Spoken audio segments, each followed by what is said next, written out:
பொக்கிஷத்தை கையில் கிடைக்க மிகவும் பாடுபட்ட சோழர் சிவபிரகாசம் அவர்களை வரவேற்று, இன்னும் ஏனைய வரலாற்று ஆய்வாளர்களையும் வரவேற்று, நமது நூல்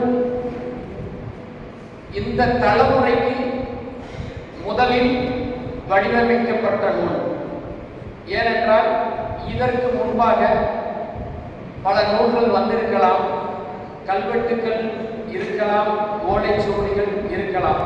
ஆனால் இந்த 21ஆம் நூற்றாண்டில் ஒரு வேளாளர் வரலாற்று நூலை தொகுத்து வழங்கிய பெருமை இங்கே கூடியிருக்கக்கூடிய அத்தனை நபருக்கும் பொருத்தமாக இருக்கும். காரணம் என்னவென்றால், இந்த விழாவை இன்று இந்த நேரத்தில் நடக்க வேண்டும் என்று கணித்த இறைவன் உங்களை எல்லாம் இந்த விழாவில் கலந்து கொள்ள செய்திருக்கிறார் என்றால் அந்த வரலாற்று பெருமை உங்களையும் சாரும். வரலாறு இல்லாத மனிதன் இந்த உலகத்தில் வாழவே தகுதியற்றவன் என்ற நிலையை வரும் காலத்தில் இந்த வரலாற்று நூல் உருவாகும். காரணம், ஒரு தாய் எவ்வாறு குழந்தைகளுக்கு வருகின்ற உங்களை எல்லாம் வருக வருக என வரவேற்று இங்கே மேடையில் அமைந்திருக்கக்கூடிய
வேளாளர்களின் நலனுக்காகவும் பாதுகாப்புக்காகவும் ஏற்படுத்தப்பட்டிருக்கின்ற தமிழ்நாடு கொங்கு இளைஞர் பேரவையின் சார்பாக இன்று நடைபெற்றுக் கொண்டிருக்கின்ற இந்த வேளாளர் ஆய்வு நூல் தொகுதி 1 இன்று வெளியீடு.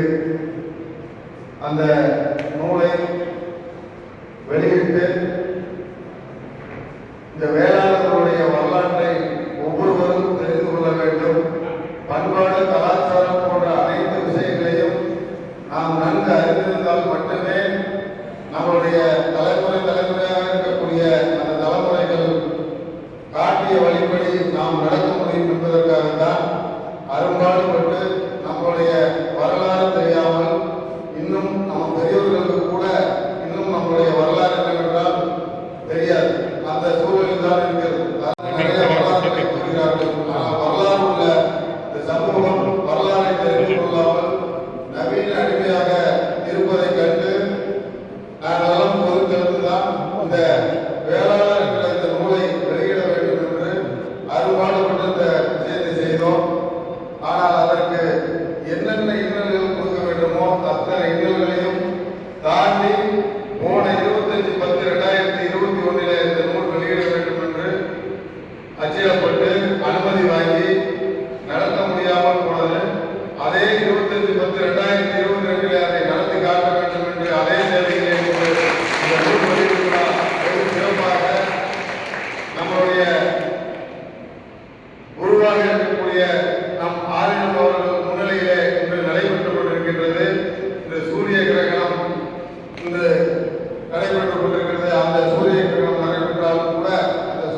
ஆக இந்த நூல் வெளியீட்டு விழா இப்பொழுது நடைபெற்றது. அந்த நூலை பற்றி மிக சிறப்பாக உரையாற்ற இருக்கின்ற நமது சோழர் சிவபிரகாசம் அவர்களும் நமது அறிஞர் வரையூர் ராஜேந்திரன் அவர்களும் நமது இந்த சமூகத்தினுடைய இந்த நூலை எழுதுவதற்காக நமக்கு கிடைத்த ஒரு பொக்கிஷமாக நமது ஆன்மீக செம்மல் அறிஞர் எழுத்தாளர் நமது நந்தரையா அவர்கள் இந்த நூலை வெகு பாடுபட்டு இந்த நூலை எழுதியிருக்கிறார். அதற்கான எவ்வளவோ கஷ்டங்களையும் அவர் அறிந்து தெரிந்தும் கூட நமக்காக இந்த நூலை இன்று வெளியிட அரும்பாடுபட்டு இந்த நூலை வெளியிடுவதற்கான வாய்ப்பை பெற்று தந்திருக்கின்றார். அவருக்கும் இந்த வேலையிலே நன்றியை கூறிக்கொண்டு அவர்களெல்லாம் இந்த நூலை பற்றி வெகு சிறப்பாக அதற்கான அர்த்தங்களை இப்பொழுது அவர்கள் வாசிப்பார்கள். அவர்கள் சிறப்புரையிலே அதை சொல்லுவார்கள். ஆகவே அனைவரும் அதை இந்த நூல் எவ்வாறு நமக்கான விஷயங்களை சொல்லும் என்பதை அந்த நூலை நாம் வாங்கி படித்து நம்முடைய சந்ததிகளுக்கு அதை எடுத்துரைக்க வேண்டும் என்பதற்காக தான் இவ்வளவு கஷ்டப்பட்டு இந்த நூலை வெளியிடுகிறோம். அதை அனைவரும் இந்த வரலாற்றை தெரிந்து கொள்ள வேண்டும். கட்டாயமாக தெரிந்து கொண்டு வருங்கால சந்ததிக்கு நாம் சொல்ல வேண்டும் என்பதை சொல்லி நான் விடைபெறுகிறேன்.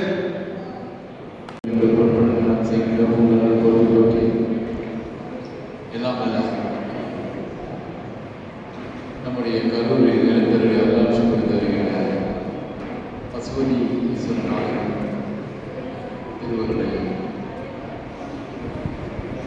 நம்முடைய திருக்கையிலாய கர்த்தவர் ராமதேவர் சிவாக்கரையுடைய ஸ்தாபகர் சிவாக்கரையுடைய குருவருடைய மனமொழியை நான் போட்டி தெரிவித்துக் கொண்டு இந்த தினம் தீபாவளி நிகழ்வுகள் குறித்து மறுநாளிலே நம்முடைய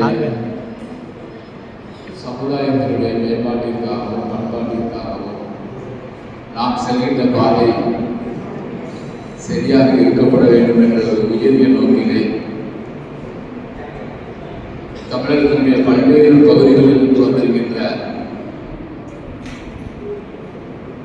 நம்முடைய அனைத்து வேளாண் பெருமக்கள் அனைவருக்கும் எங்களுடைய ஆயுதத்தின் சார்பில் மதிய வணக்கத்தினை தெரிவித்துக் கொண்டு இந்த தினம் 5 மணிக்கு மேலாக சூரிய கிரகணம் என்ற ஒன்று 6:15 வரை நடக்க இருக்கின்றபடியால் இந்த நிகழ்வானது ஒரு 3 மணி அளவில் தொடக்கம் பெற்று இதனுடைய வரவேற்புரையாக என்னுடைய மணிவண்ணன் அவர்களுக்கும் இந்த தமிழ்நாடு கொங்கு இளைஞர் பேரவையுடைய நிறுவனர் தலைவர் காந்தேந்தன் மற்றும் இந்நூலை பெற்றுக்கொண்ட சோழர் சிவபிரகாசம் நூல் திறன் ஆய்வு செய்த ராஜவேலு சாந்தலிங்கம் ராஜேந்திரன் சோழன் சிவபிரகாசம் இந்த விழாவுக்கு வருகை தந்திருக்கின்ற சிறப்பு விருந்தினர்கள் இந்த விழாவுக்கு வருகை தந்துள்ள நம்முடைய மீள்குடிமை போராட்டம் செய்யக்கூடிய நம்முடைய இனமான உறவான சட்ட நீதிகளான அன்பர்கள் அனைவருக்கும் மனித வைக்கின்ற அன்பர்கள் அனைவருக்கும் நன்றிகளை நவலளிக்கின்ற அனைவருக்கும் எங்களுடைய ஆதரத்தினுடைய சார்பில் வணக்கத்தினை தெரிவித்துக் கொண்டு தமிழகத்தை எடுத்துக்கொள்வோமானால் சேர சோழ பாண்டிய பல்லவ விஜயநகர மன்னர்கள் ஆட்சி காலத்திலே கிட்டத்தட்ட 70% மக்கள் நம்முடைய தமிழகத்திலே நம்முடைய இனமான மக்கள் இருந்து வருகின்றனர். சென்னையிலே தொடங்கி அச்சடிப்பாக்கம் வரையிலும் தொண்டைமண்டல வேளாளர் என்றும் கடலூர் விழுப்புரம் திருவண்ணாமலை எடுத்துக்கொள்வோம் துருவ வேளாளர் நாம் மாற்றி போட்டுவோம். துருவ வேளாளர் என்று தொழுவ வேளாளர் தொழுவுதல் என்றால் மரியாதைக்குரியவர்கள் என்று. அதுபோன்று அந்த பக்கம் போனோம்னா சோழ நாட்டு வேளாளர், சோழிய வேளாளர், சேர வேளாளர், ஆறு நாட்டு வேளாளர், சிவகலை வேளாளர், சைவ வேளாளர், கார்காந்த வேளாளர், நாஞ்சில் வேளாளர், இசை வேளாளர், அது மாதிரி ஒவ்வொரு பிரிவினர்களும் கிட்டத்தட்ட 72 பிரிவுகள் இந்த தமிழகத்தில் 70% நாங்கள் தான் வாங்குறோம். நம்முடைய அடிப்படை தொழில் என்ன அப்படின்னு கேட்டீங்கன்னா வெள்ளம் ஆள்வது தான். வெள்ளம்னா சர்க்கரைன்னு ஒரு பொருள் உண்டு, தண்ணீர்னு ஒரு பொருள் உண்டு.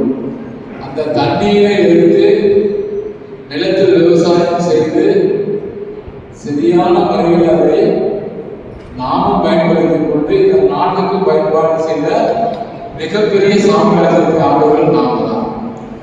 அந்தவர்களுக்கும் ஆரியர்களுக்கும் பெறுவது கோயிலை பூஜை செய்யக்கூடிய சிவாச்சாரியாருக்கும் பட்டாச்சாரியாருக்கும் பெறுவது, அதற்கு அடுத்தாலும் அவர்களுக்கு உதவி செய்யக்கூடிய அந்த ஐயர்கள் கொடுப்பாங்க. அவர்களுக்கு பிறகு நாம் சிறுபான்மை தான்.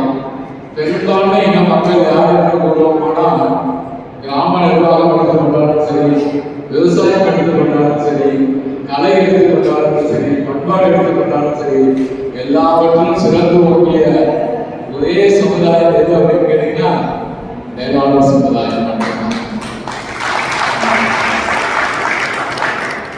இந்த சமுதாயத்தை ஒப்பிட்டு பார்க்கிற போது நமக்கு சட்டசபையில 234 தொகுதியில 160 தொகுதி நமக்கு சொந்தமானதான். ஆனா என்ன காரணம் அப்படின்னு கேட்டீங்கன்னா நாம 153 பிரிவா இருக்கிறதுனால மைனாரிட்டி அந்த இடத்த பிடிச்சிடலாம். இதான் உண்மை. அதுல இப்ப கொங்கு நாடு மிகப்பெரிய அளவுல இந்த கொங்கு மக்கள் பேருந்து அமைத்து இந்த சட்டமன்றத்தில் பெரும்பான்மையான வாக்குகள் தான் பெற்றிருக்காங்க. வரவேற்கக்கூடிய இதே மக்களுடைய தமிழகத்தில் ஒவ்வொரு பகுதியில் இருக்கக்கூடிய அந்த வேளாண் பெருமக்கள் எல்லாரும் ஒன்றிணைந்தால் இந்த தமிழகம் எப்போதுமே யார் கையில் இருக்கும்? நம்ம கையில தான் இருக்கும். ஆனா இப்ப என்ன தெரியுமா, விவசாயத்தெல்லாம் நமக்கு கீழான கட்டை கொடுத்துட்டு கல்வி என்ற ஒரு பெரும் துணையோடு தான் நம்முடைய வாழ்க்கை பயணம் சென்று கொண்டிருக்கிறது. அந்த காலத்துல பார்த்தீங்கன்னா கணக்கப்பிள்ளை யாரும் கேட்டீங்கன்னா நம்ம அவர்கள் காரணிகள் ஒரு சமுதாயம் இல்லைங்களா? அதே மாதிரி கைத்தொழில் செய்யக்கூடிய அந்த தொழிலை நம்ம சமுதாய மக்கள் இருக்கலாம். இப்படி பல்வேறு வகையான தொழில்கள் நம் சமுதாயத்தில் இருந்ததுனாலதான் தமிழகத்தில் மிக மிஞ்சிய ஒரு வாழ்க்கை.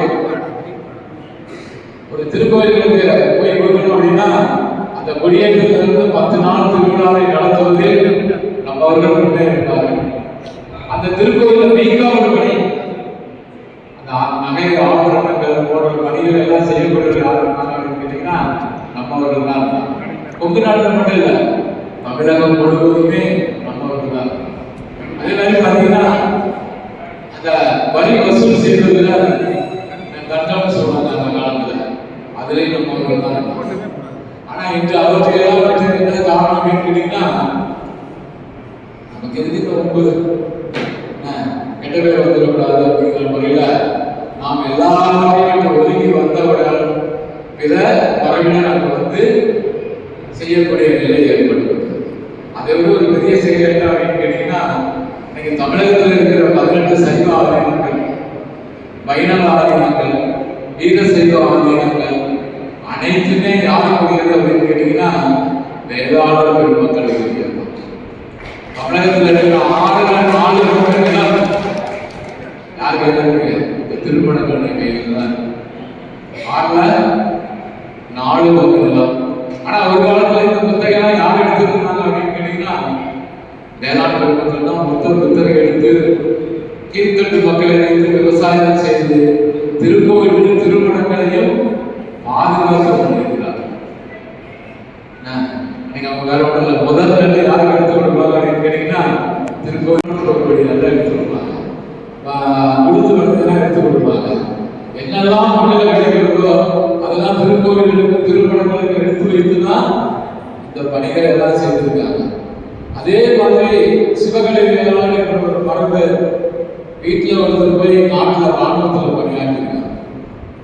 ராமநாதபுரம் சிவகங்கை மாவட்டத்தில் இருக்கிறாங்கலாம். இப்படி பல்வேறு சமூக சமுதாய பணிகள் செய்தவர்கள் தான் நம்மவர்கள். அந்த மாதிரி அந்த இனமான மக்கள் நீங்க ஒரே ஒரு விஷயத்துக்காக ஒரு போராடக்கூடிய ஒரு நிலை. எந்த இடம் அப்படின்னு கேட்டீங்கன்னா தேவேந்திர குல வேளாளர் என்ற ஒரு பிரிவினை நம்மோடு இருக்கிறார்கள் என்ற ஒரு வேறுபாடு மட்டும் நமக்கு வந்துருச்சு இல்லைங்களா? அவற்றை ஏற்றுக்கொள்வதா ஏற்றுக்கொள்ளாமல் இருப்பதா என்பது நமக்குள்ளே ஏற்படுகின்ற சர்ச்சை. அதிலே பார்த்தீங்கன்னா தமிழகத்தில் இருக்கக்கூடிய ஒவ்வொரு பகுதி வேளாளர்களும் சைவ வேளாளர் நாங்கள் பார்வையிடப்படி எங்களுக்கு அதுக்கு சம்பந்தம் இல்லாது. ஆனால் அப்படி நாம் நினைக்கவே கூடாது. ஒட்டுமொத்தமாக வேளாண் தொழில் செய்யக்கூடிய நாம் எல்லோரும் ஒரே கருத்தோடு இருக்கப்பட வேண்டும். அப்படின்னா நமக்கு என்ன கிடைக்கும்? நல்ல ஒரு நிலைப்பாடு இருக்கும்.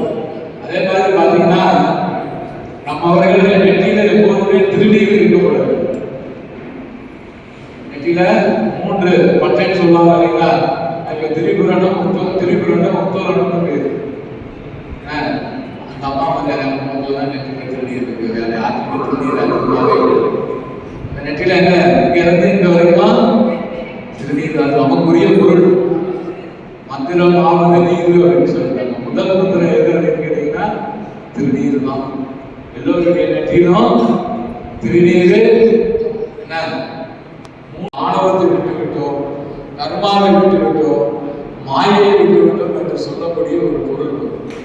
இன்னொன்னு என்ன அப்படின்னு கேட்டீங்கன்னா பதி பசு பாசம்னு சொல்றாங்க. பாசத்தில் இருக்கின்ற இந்த உயிரானது இறைவனை அடையக்கூடிய ஒரு பொருளாக இருக்கு. அது மாதிரி கழுத்துல ருத்ராட்சம் இருக்கும். ருத்ராட்சம் மணி இருக்குல்ல, இது நமக்குரிய பொருள் தான். சொல்லுல என்ன வரணும் அப்படின்னு கேட்டீங்கன்னா திருச்சிற்றம்பலம்னு வரணும், அப்படி இல்லைன்னா நமச்சிவாயன்னு வரணும், இல்லைன்னா சிவாயனம்னு வரணும். இந்த நூல் அப்படியே இருக்கு. ஆனால் இதெல்லாம் நம்ம கடையில் இருப்பதை விட்டுட்டோம். அடுத்த சந்ததிக்கு நாம இதெல்லாம் கொண்டு சேர்க்கப்பட வேண்டுமானால் நாம எல்லோருமே அந்த கொள்கையை கடைபிடிக்க வேண்டும். சிறந்த இறைநிலையை அடைந்தால் மட்டும்தான் அதற்கு தகுதியானவர்கள் யார் அப்படின்னு கேட்டீங்கன்னா நம்ம தமிழகத்தில் இருக்கக்கூடிய 6,36,000 கோவில்களையும் நிர்வாகம் செய்ய தகுதியுள்ளவர்கள் நாம் ஒருவர் மட்டும். நம்ம நல்லவருடைய வரலாறு முதல் கோவில் அதான் கொடுத்துருக்கோம்.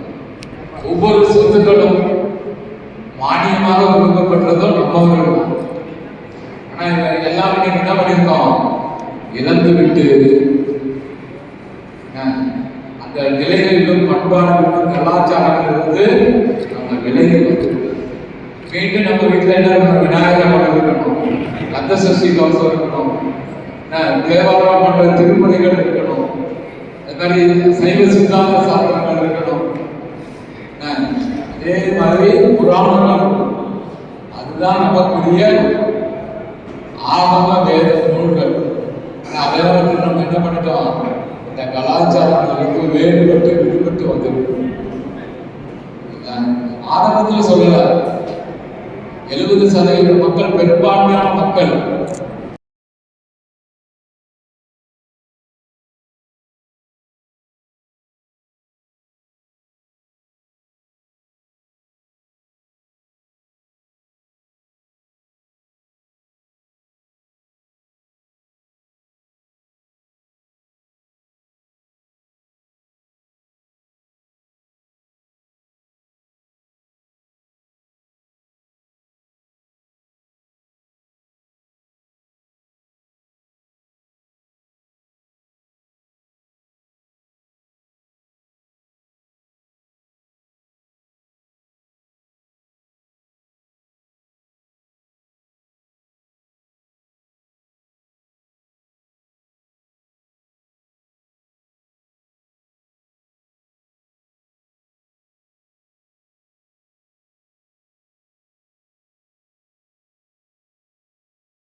கோவிலில் விளக்கேற்றினா யார் எங்கே வைக்கணும்? நாம தான் இருக்கணும். கோவில் இருந்தாலும் யார் பார்க்கணும்? நாம தான் பார்க்கணும் இல்லையா? அனைத்துமே நம்ம இடத்துல. அதனால ஓட்டுரிமை இழக்காமல் இருக்கப்பட வேண்டுமானால் எங்கெல்லாம் நிலம் இருக்குதோ தங்கமா வாங்கி வைக்காதீங்க. தங்கம்னா என்ன? ஓட்டுரிமை கிடைக்காது. ஒரு காலத்துல மாறும் போது நல்ல என்னைக்காவது அது சட்டமாக்கப்படும் போது நீங்க என்ன பண்ணீங்க? ஐயா கூட சாமி சொல்லி போனாரு, இன்னைக்கு நமக்கு புலப்படுதே நீங்க நினைப்பீங்க இல்லையா? அந்த மாதிரி கொள்கைகளோடு பிடிப்போடு இருந்தால் மட்டும்தான் நம்ம என்ன பண்ண முடியும்? ஒரு உயர்ந்த நிலையை அடைய முடியும். அடுத்த முறை நம்ம சார்பாக சட்டமன்றத்துக்கு குரல் ஒழிக்கப்பட வேண்டுமானால் நம்முடைய காலவேதனை சட்டமன்ற உறுப்பினர்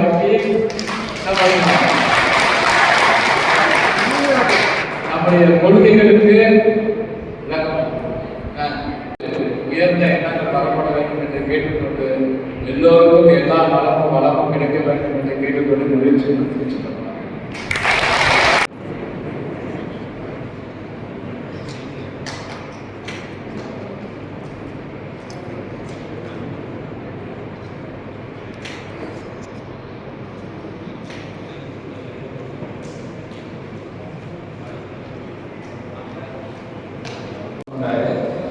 இந்த மாதிரி வந்து வேற மூலைகள் சொல்லி இது ரெடி பண்ணாங்க. அதுக்கப்புறம் காரணங்கள் எல்லாமே இருக்கு.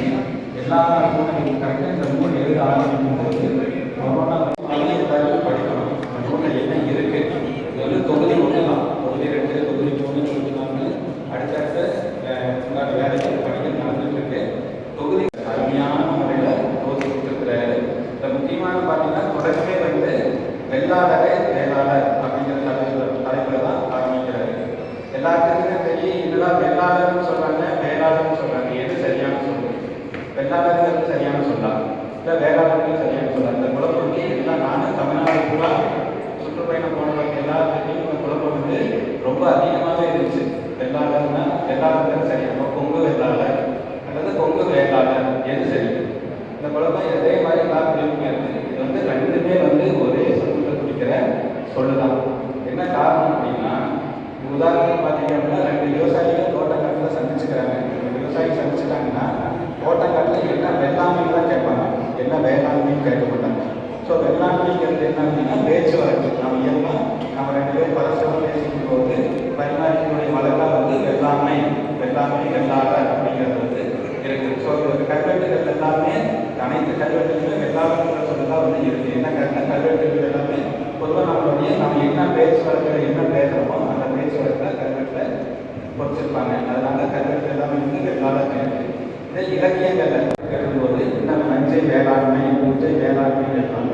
இதே நீங்கள் பேச்சு வழக்கில் வெள்ளாமைன்னு சொல்கிற அதே சொல்லிட்டு பத்திரமாட்டல் இருக்கும்போது வேளாண்மைன்னு எழுதிடுறாங்க. இதுக்கு என்ன காரணம் அப்படின்னா, எல்லா சொல்லுக்குமே வந்து பேச்சு வழக்குன்னு ஒன்று இருந்தால் ஒரு இலக்கிய வழக்குன்னு ஒன்று இருக்குது. ஒரு இலக்கியத்தில், ஒரு செய்யல, வெள்பாவில் அதனோட அந்த சொல்ல வந்து அதோட அழகை வந்து பெருமொழி காமிக்கிறதுக்காக, ஒரு கவிநயத்தோட காமிக்கிறதுக்காக ஒவ்வொரு சொல்லுக்கும் ஒரு இலக்கண வழக்கு இருக்குது. அந்த மாதிரி இலக்கண வழக்கு தான் வேளாளர் அப்படிங்கிறது. ஸோ வெள்ளாளர் வேளாளர் வந்து ஒன்று தான் அப்படிங்கிறத இலக்கண சான்றிதழ், கல்வெட்டு சான்றிதழ் எல்லாமே அதுமையாக தொகுத்து அழகாக நிர்வகிக்கிறது. வெள்ளாளரும் வேளாளரும் ஒன்று தான், 2 வெவ்வேறு விதமான வழக்குகள் தான் அப்படிங்கிறது இந்த முதல் ஆய்வுகள் கொடுத்துருக்குறாரு. ஸோ நீங்கள் அனைவரும் இதெல்லாம் வாங்கி படிக்கும்போது கூட அதை வந்து தெளிவாகவே வந்து தெரிஞ்சுக்கலாம். எப்படியெல்லாம் வந்து நம்ம பேர் வந்துருக்கு, நம்ம எப்படி எந்த மூலத்தில் உருவாக்கிக்கிறோம் எல்லாமே தெளிவாக இருக்குது. அதே மாதிரி பார்த்தீங்க அப்படின்னா அடுத்த தொகுதி 2வது பணிவான வணக்கம். நான் முதலாவதாக நன்றி சொல்ல வேண்டும் என்றால், இந்த நூலை என்னை எழுத படிப்பிட்ட மதிப்பிற்குரிய சோழன் சிவபிரகாசன் அவர்களைத்தான் நான் முதலாவதாக நன்றி சொல்ல வேண்டும். அவர் என்னை அழைத்து இந்த நூலை எழுத வேண்டும் என்று பணித்ததின் பேரில் இந்த நூல் படைக்கப்பட்டது. இதற்கு பிறகு இந்த நூலுக்கு எழுதுவதற்கு துணை நின்றவர் மதிப்பிற்குரிய காவேந்தன் ஐயா.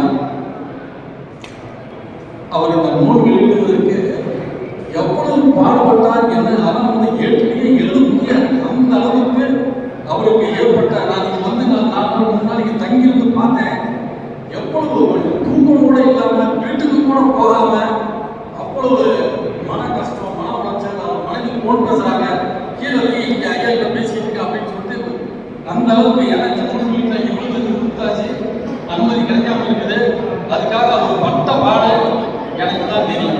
நான் சொன்னேன், இந்த 2 தான் சமுதாய பற்று என்பது. எது இந்த நூல், அதாவது வேளாண்மை ஒரு அநீதி இழைக்கப்பட்டது, அந்த அநீதியை எதிர்த்து நூல் எழுத வேண்டும், அதை மக்கள் எல்லாம் உணர வேண்டும், மக்கள் எழுச்சி பெற வேண்டும், அதன் வாயிலாக இந்த சமுதாயத்தின் உரிமை மீட்டெடுக்கப்பட வேண்டும் என்ற முதல் சிந்தனை சிவபிரகாசம் ஐயாவுடையது. அதற்கு தோளோடு தோல் என்று செயல்பட்டது மற்றொரு காரியத்தன் ஐயா. அதனால இந்த 2 பேருக்கும் முதலாவதாக என்னுடைய அன்பார்ந்த பணிவான நன்றியை தெரிவிச்சுக்கிறேன். இதற்கு பிறகு இந்த நூல் வெளியீட்டு விழாவிற்கு வருகை புரிந்து இந்த நூலினை சிறப்பான முறையில் வெளியிட்டு நல்லாசி அருளை நம்ம எல்லாம் ஒரு எழுச்சி மிக்க ஒரு சிறப்பாக ஒரு பேருரை ஆற்றி நம்ம எல்லாம் ஒரு முயற்சிகளை ஆற்றிய மதிப்பிற்கும் மரியாதைக்குரிய பெருந்தகை சூரிய நாராயணர் கோயில் ஆயிரம் ஐயாவுக்கு என் சிறப்பார்ந்த பணிவான வணக்கத்தை படித்து தெரிவித்துக் கொள்கிறேன்.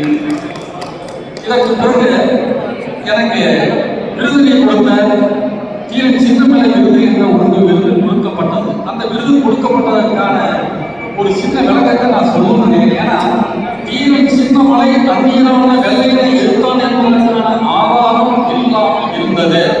அப்போது நம்ம தேசிய மக்கள் ஜாபுக்கு அணுகி ஆதாரத்தை கண்டுபிடிக்க வேண்டும் என்று அவரை வேண்டுகோள் விடுத்ததற்கு பிறகு ஆதாரம் கண்டுபிடிக்கப்பட்டது. ஆனால் அந்த நூல் வெளியிடப்பட்டதோடு சரி, அதற்கு பிறகு எனக்கு அதற்கான ஒரு அங்கீகாரம் இல்லாமல் இருந்தது. இன்றைய நாளில் மதிப்புக்குரிய நமது அதாவது அவர் ஈஸ்வரன் அவர் கொடுக்கல, அவர் அதோட கொடுத்தாரு. ஆனால் அவருடைய பிள்ளை சண்முக பிள்ளை அவர்கள் எனக்கு விருது வழங்கி ஒரு சிறப்பு செய்திருக்கிறார். அவருக்கு நான் என்னுடைய நன்றியை தெரிவித்துக் கொள்கிறேன். இங்க வேலூர் காவலர் அப்படிங்கிற விருது பெற்றவர்கள் எல்லாம் வந்திருக்கிறீங்க. அவங்கெல்லாம் ஒன்றுபட்டு இந்த சமுதாயத்திற்காக ஒரு கோர்ட்டுக்கு போய் நீதி நிலைநாட்டுவதற்காக உரிமை மீட்டெடுப்பதற்காக அற்புதமான ஒரு செயலாளர் செயற்கரிய செயலை பாராட்டி காசியா விருது கொடுத்திருக்கிறார்கள். இது போன்ற விருதுகளை இன்னும் பெறுவோம் அப்படின்னு நான் எல்லாத்தையும் வேண்டுகிறேன். இறுதியாக நான் சொல்ல விரும்புவது என்னன்னா, வேளாளரே வெள்ளாளர். இப்ப என்ன பிரச்சனைனா, வேளாளர் கோயில் படைக்கோயில் என்ன? காலாப்படை, குதிரைப்படை, யானைப்படை, தேர்ப்படை, இதுதான் படைக்கோயில். அந்த படைக்கோயிலுக்கு உரியவர்கள் வேளாளர் என்பது வரலாற்று ஆதாரப்பூர்வமாக தக்க தரவுடன் எழுதப்பட்டுள்ளது. இதுதான் வரலாறு. அப்படி மேம்பட்ட சமூகம் நான் எத்தனை சமூகத்துக்கு எழுதியிருக்கிறேன், ஆனா இது போன்ற வரலாறு வேளாளருடைய வரலாறு போல உண்மையிலே சொல்றேன், மனமும் சொல்றேன், நான் யார் பார்த்ததே இல்லை. ஏன்னா தோண்ட வந்து கொண்டே இருக்கிறது. இப்ப நான் தொழிலிருந்து ராமச்சந்திரனுடன் நான் ஒரு கலைக்காக புதுக்கோட்டை மாவட்டம் திருவாரூர் அந்த பகுதியில் ஒரு 15 நாள் ஆய்வு பண்ணேன். அந்த பொங்கல வேளாளர்களை பற்றி மிக மிக மிக எல்லாமே பொருட்டு விடாம எல்லாருமே சொன்னாங்க. ஆறுகாட்ட வேளாளர்கள் அங்கே இருக்காங்க, அவங்களும் இது சொல்றாங்க. பிற ஒட்டு மக்கள் மரபர் அல்ல, இவங்களும் பொங்கல வேளாளரை பற்றி சொல்றாங்க. மிக பெருமையா இருக்குது. தங்க ஏற்கலத்திற்கு உரியவர்கள் அப்படிங்கிற அதை ப்ரூவ் பண்றாங்க. தங்க ஏற்கலத்து இது மாதிரி வரலாறு புதைந்து கிடைக்கிறது. இது என்னோட ஆய்வுகளெல்லாம் செய்து முடிக்க முடியாது. இன்னும் அந்த அளவுக்கு புதைந்து கிடைக்கிறது. அப்படிப்பட்ட வரலாறுகளை எல்லாம் தோண்டி இருக்கும் அப்படிங்கிறது நம்ம சிவபிரகாசம் ஐயாவுடைய ஒரு விருப்பம். இதுல இந்த இடத்துல நான் இன்னும் முக்கியமானது சொல்லிக்கிறேன். என்னால் கண்டுபிடிக்கப்பட்டது சோழன் சிவபிரகாசம் என்பது கொங்கு சோழன் என்பதாக அறிய கிடைக்கிறது. உடனடியாக நம்ம வெளியிட முடியாது. கொஞ்சம் ஒரு 5-6 முதலாவதாக கண்டுபிடிக்கப்பட்டுள்ளது கொங்கு சோழன். அப்படிப்பட்ட ஒரு பட்டக்கார வம்சத்தில் வந்த சோழன் ஐயா அவர்களுக்கும் என்னுடைய நன்றி சொல்லிக்கிறேன். அவருடைய ஆற்றல், அவருடைய அதெல்லாம் நம்ம பார்க்கறாங்க. இப்ப நான் வந்து படிச்சுட்டு கல்வெட்டெல்லாம் படிச்சுட்டு தெரியும். கம்மமா கேட்க இப்ப நம்மளாம்